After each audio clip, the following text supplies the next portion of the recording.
This is the Aftermarket Radio Network.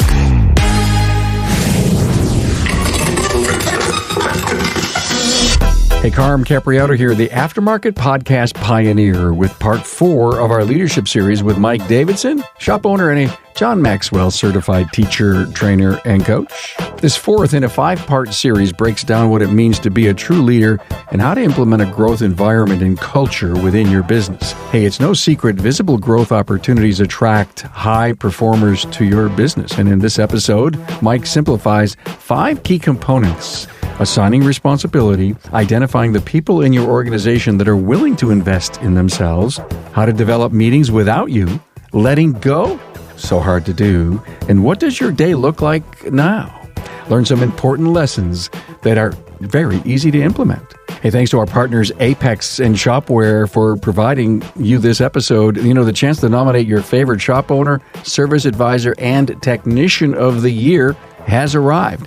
I'm reaching out to you. Now, these annual Apex Awards recognize those who truly go above and beyond.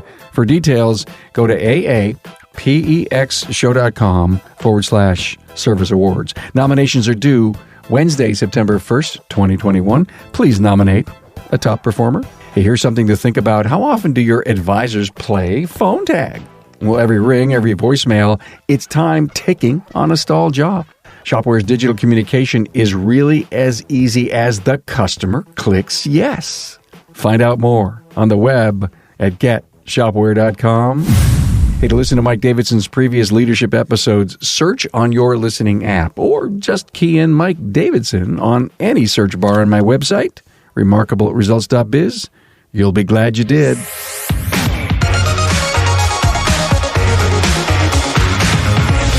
Hey, honored again to have Mike Davidson on the podcast. Hello, Mike. Hey, Carm. Hey, good to see you again. Same here, my friend. We are into our leadership series. We are into podcast episode number 4. Now, we've covered 3 before this. It's been a wonderful, wonderful series. Thank you so much for bringing this to the industry. Mike is a John Maxwell certified teacher, trainer, and coach.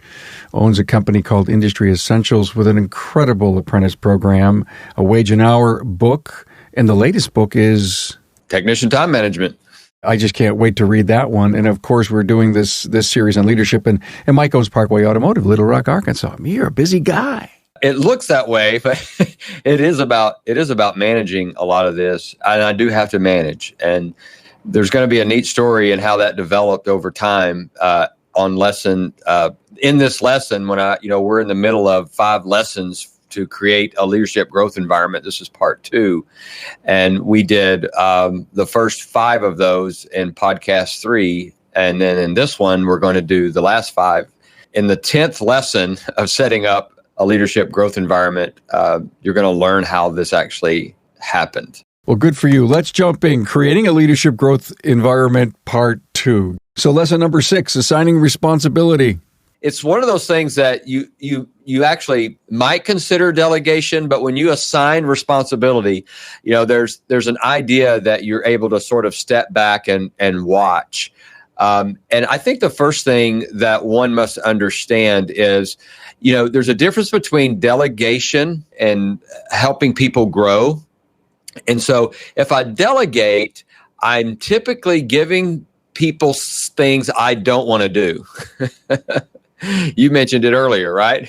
There's things you don't want to do. That's delegation.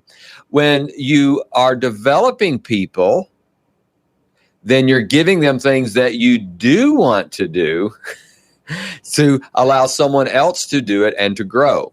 So that responsibility, it's a responsibility that you have, that you're giving someone something that you like to do so they can grow into doing it well. That's developing people. That's different than delegation. But do you have to be really good at it before you delegate it? You personally are the employee. I say it this way, is like when you assign responsibility, when you're going to develop other people and you're going to give them something that you like to do so that they can grow, they need to be able to do it at about 80% of what you can do it at. And you got to accept that fact. you've got to sit back and identify those activities that you're presently involved in and that should be shifted to those closest to making the right decision. Because you see, that's going to help them grow when you give them that responsibility. And I think one of the things that's important for us as leaders, as owners within our organization, within the automotive industry, is that have the policies in a place that's accessible to them. And in today's world, we wouldn't have that in a book on a counter somewhere. You're most likely should have that digital.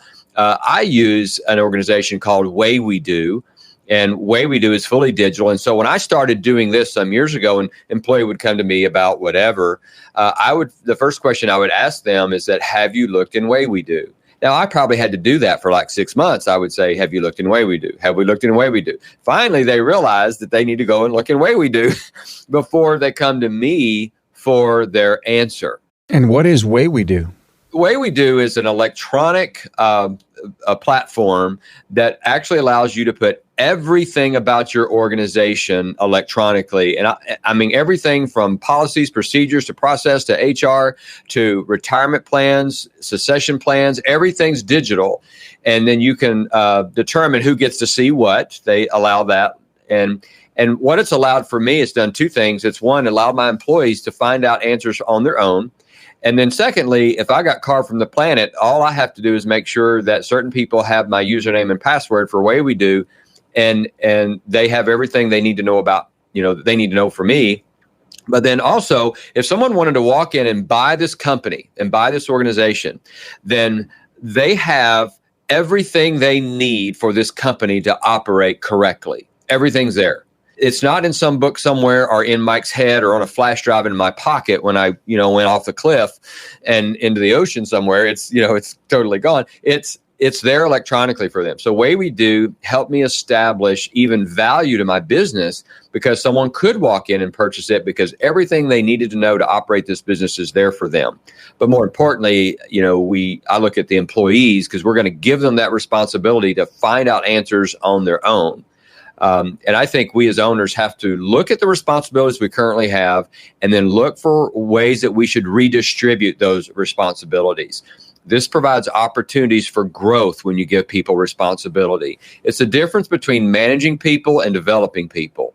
Mike, before you assign me a responsibility, are you going to determine if I really want it or I'm decent at it, that I have the capacity to do it? Well, I think capacity is always, an interesting thought because I think that's one of the things I've discovered with the leadership program is like people need to know that their potential, that they have a great potential. And yes, you as the owner should know what your people's gifting are and what they contribute to the team, just like a good football coach knows who ought to be the quarterback and who ought to be the wide receiver. And so we as owners do need to understand that. But I think we need to realize that that people's capacity is much greater than they realize, especially when it's in their area of gifting. I think that's something that you learn as you grow. I don't think you're going to know everything about that individual, but I'm certainly going to test it. I'm going to test the waters for that person. And if they have the mindset of their own personal growth, then they're going to take it. Testing is no different than auditioning. They're auditioning for the part. Yes. When you have a growth environment in your organization, this attracts high performers into your business because they want to grow too. Lesson 6 today, assigning responsibilities. I mean, I think that's used, and I think too many of us sit on the sidelines and feel they're buried, they can't do much more. And so I'm going to burden myself as the leader, CEO, chief everything officer, and I'm just going to keep doing it. And we hesitate, I think, a little too much. But great wise words. Great. Thank you for that. Lesson number 7, identifying the people in your organization that are willing to invest in themselves. I like this. As I think about these 10 lessons of creating that work environment, it's sort of what has driven me to develop the Leadership program, because it's in leadership that you're able to actually see growth take place within these individuals. You may have an employee that you maybe have some suspicion, but you're not sure, but they show some promise and maybe they're ready to take the next step. you've got to give them this opportunity to change. Change equals growth, by the way. I mean, you can change without growing, but you can't grow without change. When we talk about change, Carm, it pertains to the future that will be impacted by what you do today. That's what change is. It's how your mind is renewed. And that's what we're doing in leadership, is that we are renewing the mind of the employee to realize their responsibility to grow as leaders. Doesn't mean they're going to be the next manager or owner. It might be, but just that they have a responsibility to grow, even if they're the facility maintenance person. You know, if they're just the person that empties the trash can and cleans the floor, they have a responsibility to grow themselves.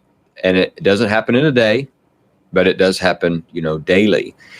And so once you've created an environment where this leadership can be practiced and groomed, and again, even if it's just, growing yourself or leading yourself, then that will help you identify who's the potential next owner or manager of your organization, because you're going to see that sort of happen with them. So looking at the program, the whole premise of my program of leadership was to help the individual employees. It's not for the shop owners to have something else to do. It's actually for the employees of the shop owners to realize their potential and how to engage their potential, that they might grow right where they are and add value to the business and to the owner. This topic is identify the people in your organization that are willing to invest in themselves. How do you really know? I mean, do you set up some trial balloons? Do you send them to some class? Do you hear back from them? Do you start seeing something that, bing, you say, wow, this person has that potential? I would do what I do with leadership. In the 15-week course that we do with leadership, we ask every week 2 questions of every student. And that is, actually 3 questions. The first question is, what did you learn? Secondly, how did you apply it? And then there's a third question. If you don't answer the first 2, why didn't you? All right. And so whatever training you're doing or whatever thing you're putting your people into, that's how you can know if they're willing to invest in themselves. And that I remember Bob Cooper, I just have this vivid picture when Bob Cooper and I were talking after a particular conference. He was bending down, putting his stuff. The conference was over, and he's putting all of his stuff together. And I was giving him some acclimates about what I thought of the conference and liked. And he's just still down there doing his thing and working. And he stops and looks at me and he says, "Mike, it's all about implementation. This conference is no good to anyone if they don't implement what they learn." And he's right. And so for every owner, if you want to discover who is willing to invest in themselves, you put those 2 questions in front of them. What did you learn and how did you apply it? And that includes going to the technical school or going to the service advisor training or whatever it is what are they learning? They don't even have to be going to training. You can say, what are you learning about our industry and what are you applying? Those 2 questions are very powerful that can help you identify. Instead of, no, go home and eat bonbons and, play video games. Mike, is leadership for business leaders or like number 2s, team members? I actually have both technicians and service advisors and managers and owners. And here's what I think, she all enrolled at the same time. And here's what I think is unique about leadership is that you have a class that all of those entities within the automotive industry, because this is how I designed it, are going to benefit together as a team. They can actually go to a class. It's not a technical class on how to fix a car. It's not a sales class on how to interact with your customer. It's not a management class on how to manage a person. And it's not an ownership class on numbers. But it is a growth class on how do we grow together to become more effective and to grow our company together. And so it's very unique in that everyone within the company can all join and be in the class together. And there's a lot of accountability that takes place because that question about what did you learn and how did you apply it, your peers get to hear about it. Well, there is so much value in being in a room with peers that are discussing that. I mean, you can walk away with almost more ideas than the lesson of the day, because you're hearing how people implemented or struggled or did do or didn't do and what they learned. And I tell you, I learned more by sometimes just being a fly on the wall. But even though you're a participant, to a degree, you're one of 15 people. Think of what you could learn from 14 other people. A couple of things that has happened even in the class so far when we talk about pain and how we deal with difficulties and situations and how we respond to those things. And so I didn't call on my students, but I asked them, those who would be willing to share a particular time in their life where they experienced pain. Some of the stories, one guy stands out to me, and he's from a shop in Florida. I won't say his whole name, but his brother was killed, and a month and a half later, his own son was killed by gunshots, both times. So we talked about what that pain was like. This happened about 4 years ago, and we talked through that. And one of his other peers was on the call, his work peers was with him on the call and had no idea. And this is what we're doing in leadership. We're helping you understand the value of people, and that has an impact on how you address each other in the workplace, how your culture is developed in the workplace. It's been amazing to watch these people develop together. I especially encourage there be at least 2 people from each shop enrolled in leadership, because they get to work together, and you'll see their relationship grow in a very positive way in the workplace, where they're saying, what do we want our culture to be like? And when we walk through the shop, I have them ask the owner and all the employees, what do we want our culture to be like? And so they get that question answered. And then the next week is, well, what is the behavior that would demonstrate or manifest that culture that we all say we want? And then we hold each other accountable to that type of behavior in our company. And that's making a difference for the way people think. Yeah. Wow. You have mentioned Chick-fil-A in the past. There's a great video. Everyone has a story that should be watched by everyone who is learning to be a better leader, or realizing that you're the only one with a problem. And it's just a great video. And to your point, we just don't know sometimes the depth or the quote-unquote rest of the story from even people we work with.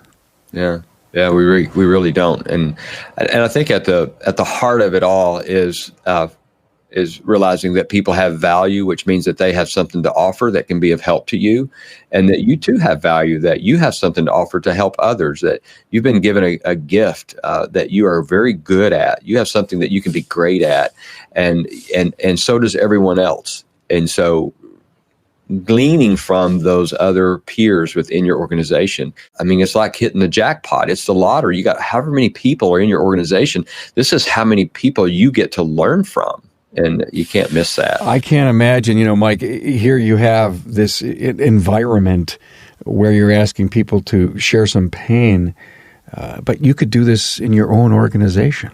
You don't have to wait to go to a seminar to do this. Yeah, that's right. Yeah, that's right. And this means so much more to an owner, because I'm speaking from an owner's perspective, right?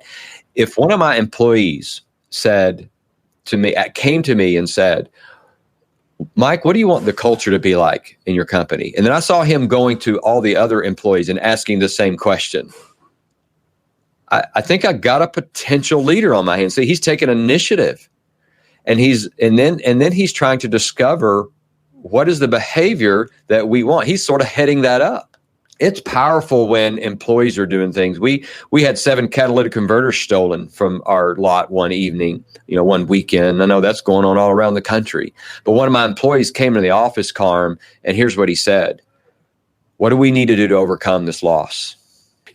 Up until that moment, I thought I was the only one in the whole organization thinking about it, right? It was my pocketbook, but not after that. I'm going, that guy there is thinking like an owner. Interesting. We did a show on that about those the devices that are sold that kind of mount up under there and try to save your catalytic converter. Thank you for this. This was great. Now, lesson number 8, Mike: developing meetings without you. Yeah. So here has been probably one of the biggest opportunities that I was able to develop to help me create this growth environment that we're talking about today. And that is that I separated my shop of my employees into a team of 3 people, small teams. And so it's the service advisor and 2 technicians is how we set it up. And with that, we make sure the advisor knows that he is the leader of his team of people, and he is to schedule meetings. He is to work. They are work to solve their own problems. We talked about how many subjects should you have at a meeting, and we let them determine what that would be. And I can tell you that it's 1, not more than 2 subjects in a meeting of these 3 people. And the only thing I required of them in that meeting is that 2 of you tell the other person an area you'd like to see them grow in a round robin.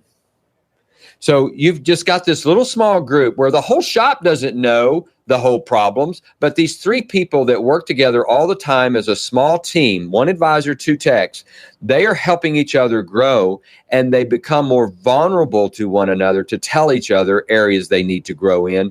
And so you have 2 telling 1 in this little round table meeting, and then they can cover whatever subject they want after that. That's all I require of them. I have not had to be at, other than when we had the pandemic and I had weekly meetings from a leadership standpoint through all of that and leading our staff together. I have not had to attend a company meeting in over 2.5 years. And it's because they are solving their own problems. They do not need me to solve their problems. And so you should give them the opportunity to meet monthly to solve their problems, and do the round robin discussion to find out areas that the other 2 people see the one needs to grow in, and then set a plan to make it happen. And it gave the service advisor both authority and responsibility. And now something I had to learn to do, where I used to go to the techs and talk about, we need to do this, we need to do that, or say something or another. No. If the service advisor is the leader of his team, I'm now only going to the service advisor, and I'm talking to the service advisor, and that's it. It's his responsibility to ensure that communication gets to his team, and they continue, through the process and make it all happen. It's totally on him. So that helped me develop leaders. Now, the other thing that I have these guys do in these meetings is they rotate who leads the meeting. And so that helps now the others within the small team grow. And those are monthly or weekly? Monthly. So we have 4 teams. So you can imagine team 1 meets sometime during the week 1 of the month. I don't try to set the day. I just said sometime during the week you got to meet. Team 2, you got to meet. Just like that. We made it simple. And so they know what week they're supposed to meet. They plan it ahead. They plan the agenda, know what they're going to talk about, and they solve their own problems. And so developing the small teams was the biggest decision, or had the biggest impact on freeing me up. When you talk about the things that Mike Davidson's involved in, it's because we've developed leaders within the organization that allow me to write books for the industry, that allow me to be plugged in to help and give back to the industry I so dearly love. Hey, Carm here, and coming up, find out what happened on Mike's unforgettable Southwest flight. With registration now open for Apex 2021 in Las Vegas, you can already feel the excitement building for this year's homecoming. Now, I can't wait to reconnect with all of you in person and share stories of our time apart, both professional and personal. And I also can't wait to sit in on the technical and business management training specifically for you, the service professional. With more than 20 sessions, you'll hear from the best of the best, including Mike Reynolds, who will lead training on ADAS for the diagnostic technician, and Jeremy O'Neill, who will lead a class on selling the invisible service solution.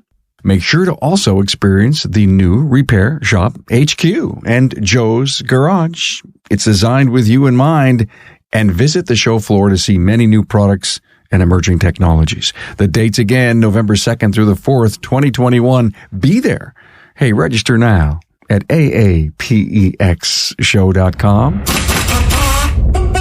The automotive industry is blazing through with so many twists and turns and changes. Careful not to crash. Yet amidst it all, the demand for repair is a constant. So the questions remain, will repair shops adapt or die? Well, our friends at Shopware Shop Management Software get it. Their CEO is a shop owner. They understand what it takes to repair cars, and they're ready for the next big thing in automotive. Shopware tailors mainstream web-based technology to the needs of the industry's leading repair shops. You can run entirely digital, phone optional, and paper-free. Interactive online repair orders will not only meet the needs of contemporary drivers, but they are blown away by the experience. Connecting the aftermarket together, Shopware's ecosystem enables next-generation shop efficiency and customer satisfaction without compromise. Full service onboarding and best-in-class support provide everything a shop needs to transform its business and stay competitive long into the future. Enjoy more accurate quotes, more profitable jobs, busier technicians, and of course, happier customers. On the web at getshopware.com. Mike, how often are you meeting with those leaders? I actually very little because, as you know, I have a succession plan here with Dustin. So Dustin will meet with them as he usually meets with them like once a quarter. He'll have a meeting. And so my meeting is primarily with Dustin most of the time. I don't have to necessarily go to the advisors in my situation. But I would say that as an owner, as a leader, you would want to meet with those advisors once a quarter just to check in and see how they're doing and see if they need anything from you. They have discovered that they have the responsibility to lead this small group. And I'm just watching them grow as a result because I've given them that latitude to grow. And I'll give you another great example of that. When these guys decided that we ought to be selling used cars because they get a lot of shops, customers don't want to fix their car and they say they want to sell it. Different situations. We have opportunity to buy a car. And I said, well, who's going to decide which car we buy? He said, well, we'll come to you. And I said, no, you won't. I said, I'm going to give you each $2,000 to put into an account. And your job is to make us profitable. That's your job. So they each had $2,000. They could buy a car however they wanted, whenever they wanted. And I said, the only reason you should buy a car is to create work for the shop. And you know that when you're done with the car, it's going to be a good, safe car for our customers, and you're going to be profitable. That's your only criteria. And as long as you can do that, you don't have to come to me. This is a great blueprint so far. I want to take a little sidestep over to Justin. How are you teaching him to be a great leader? I'm his mentor, and so I'm mentor with Dustin. I mean, I come to work here every Monday, number one, and we talk then. We talk on the phone quite a bit. We make decisions together, and so we discuss things. I've had to learn, and that actually rolls right into the next part about letting go, and how is it that you do that? And I think if it's okay, we'll just roll into that. And I think I'm answering that question. So this is the most challenging for business owners. I mean, after all, we birthed this baby, right? It's our child. And so there's an emotional attachment that comes with owning a business. And so being able to step back and watch, you have to be pretty intentional about it. You've got to look at what are you currently involved in that you do need to let go of. And so when I talk about me mentoring Dustin, I alluded to it at the beginning of our time together. It's like, he's not going to do the job 100% the way I do it. But if he can do it at 80% of what I can do it, I need to let him do it because that leaves room for him to grow. The story that I give where I made a mistake, I really did. It was in Valentine's this past year, even in 2020. I usually do something for customers every Valentine's Day. But this year I decided I was going to do something for my employees instead. And so I went to the bank and I got a $50 bill for each employee. And I walked around to each employee and I gave them that $50 bill. And I said, hey, I want you to do something for somebody that's special to you in your life this week. And gave it to each one. Now, Carm, that sounds really nice, really sweet. I drove home and thought, oh, boy, that was great. I did that. And then I realized what I had done. I'd actually undermine Dustin by me doing that instead of him. I mean, here's a guy that's growing to be the next owner of this company. And I sidestepped him doing something that I thought was great that I should have let him do. So it's okay for me to have the idea, but it's important that I have a collaboration with him because that should have been him walking around with those $50 bills, not me. When did you realize that? I was on my way home, and when I got home, I called him, and I apologized to him. And I said, I need your forgiveness. I said, Dustin, I did something I shouldn't have done, because he already knew that I had done that. And he's like, what do you mean? I said, well, let me just tell you what I did. And I think I undermined you. Is it weak to apologize? Oh, no, I think it's a great strength to do that, because, there's always, there's always winning, and then there's learning.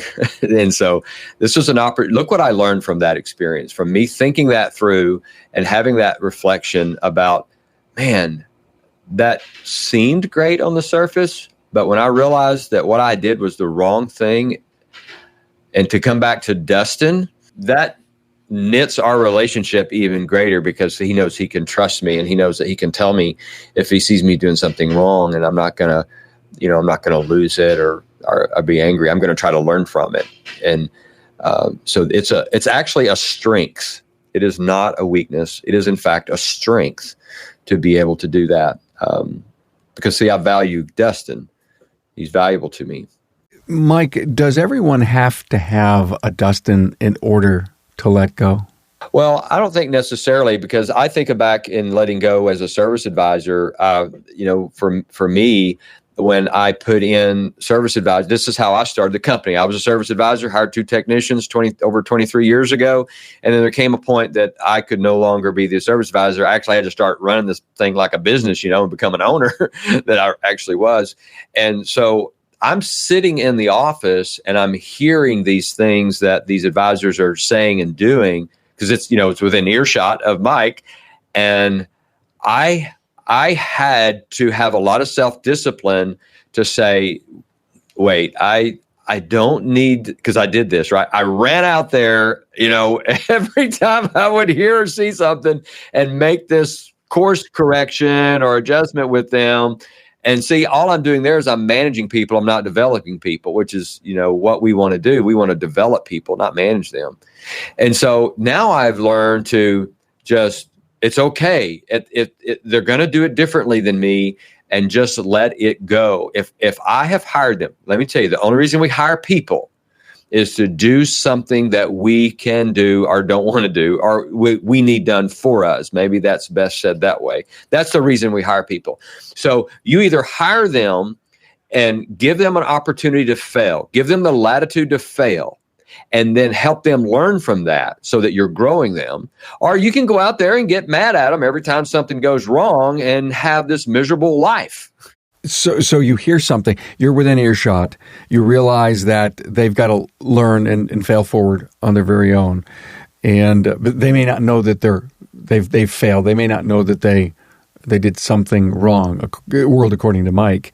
Do you wait to the end of the day to say, hey, it sounds like you had a great day out there. I heard something and I just wanted to wait till the end of the day to give you some direction. Is that what you would do? Yeah, it really depends on the situation. But I seldom would I go right out there. That would be a rarity. If I did, I would probably bring them in and say, I'd like to talk about that. But that's rare. But most of the time, it's exactly that. And what you want to do is, good leaders ask great questions, by the way. And so what you do is you ask questions not to tell them. You don't go out there to tell them what to think. You ask questions to help them to think. And that's the difference between managing people and developing people. And so when you ask questions that cause them to think, then you see their brain starts working. Let's do a little role play right here. Just simple enough. You're in the office, you heard this, and you need to go into your leadership mode, into asking really good and smart questions. Give me the starter question. So a question is, how did you think that went with the customer? If I'm talking to an advisor, if I'm talking to a technician, so how did you think that diagnostic process went? Is there anything that you would have looked at differently? Yeah. Okay, cool. That's where I was going. Would you have done anything different? Any reaction from the customer? How did you feel when the transaction was done? Those kinds of things. I don't know if I'm right or wrong, world according to you, but that would help them think. And then when do you have a chance, based on the answers, do you have a chance then to impart some advice or some wisdom? Right. I would attempt to coach after that point, because it could be they've coached themselves already. Like, man, I really bombed there. Here's what I should have done. And if they repeat that to me and they know what they should have done, I really don't need to add to that. They've coached they've coached themselves, but just putting it out there so they're thinking. That's what you want to be able to do, is to help them think. People don't remember what you say, but they'll always remember how you made them feel. And so if in that situation, if they already feel bad, you don't need to add to that, right? Yeah, don't dig a deeper hole. Yeah, you don't. They're your team member. Excellent advice. Thank you. Letting go. Wow. That's got to be one of the hardest things. But if the leader doesn't have the future in mind, like you have with a successor, knowing that they have got to carry this business forward so that you can get paid, that seems to be, one heck of a goal for you. Okay. So in this podcast episode number 4 of your leadership series and these 10 lessons, the final one, lesson 10, what does your day look like now? I love telling this story because if you were to put these things into practice, and obviously there's a lot more depth we could go, and hopefully we've given very helpful tips along the way. If you hire the right people, you give them an opportunity to fail, you give them responsibilities and help them to grow, and you create small teams and let these people work together and learn and discover their own potential and help one another. Iron sharpens iron. If you allow those kind of things to happen, when you have that environment happen, the next thing for you as the owner is really developing your life and your calendar and how you want your life to look like. And so as I began to think about this some years ago, this probably goes back, 5-6 years ago for me. I can't remember the exact time. And so I had knee surgery. I had to go on a trip out to Phoenix. And I fly Southwest Airlines, which if you know Southwest, you get A, B, C, and then 1 through 52. Well, I knew I needed a good seat. And I was just praying. I said, Lord, I need a good seat because, with this knee's not quite done yet with physical therapy, and I need a good seat. Well, I get my boarding pass. This is before you could pre-board, and it's Carm. I'm not kidding. I should have kept the boarding pass just to show you. It was C52.